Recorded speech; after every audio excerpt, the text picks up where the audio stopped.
Sindh express news report Shankar Lal bureau chief Ghotki संगरार मां 52 ॾींहं अॻु गुम थी वियल प्रिया कुमारीअ जी बाज़ियाबीअ लाइ इंसानी हक़नि जी तंज़ीम human rights unity foundation of Pakistan HRUF पारां एहतिजाजी मुज़ाहिरो कयो वियो।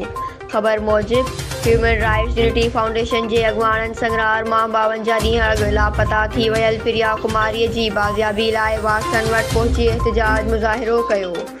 मुज़ाहिरे जी अॻुवाणी chairman HRUF advocate Ilahi Bakhsh Metlo, joint secretary Abdul Khaliq Mangrio, ladies wing लाड़काने जे सदर सलमे भुट्टो, सूबा सिंध जे जॉइंट सेक्रेटरी राशिदा परवीन, मुश्ताक भुट्टो, राजू मल ऐं ॿिया करे रहिया हुआ। मुज़ाहिरीन ॻाल्हाईंदे चयो त 10 मुहर्रमुल हराम ॾिहाड़े संगरार शहर मां मासूम न्याणी प्रिया कुमारी धीउ राजू मल पुरइसरार नमूने गुम थी वई हुई, जंहिंजो कानून लागू कंदड़ इदारा हिन महल ताईं पतो नाहिनि लॻाए सघिया, जॾहिं त एतिरो अरसो गुज़रण वञण खां पोइ हुन वक़्तु पुलिस ऐं लाॻापियल इदारनि जी ख़ामोशी मां ईअं लॻे थो त पुलिस खां शायदि प्रिया कुमारी विसरी चुकी आहे।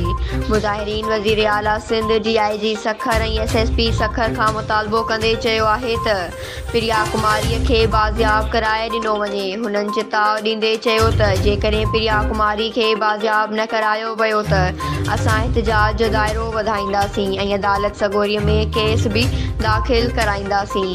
News Sindh express News Ghotki.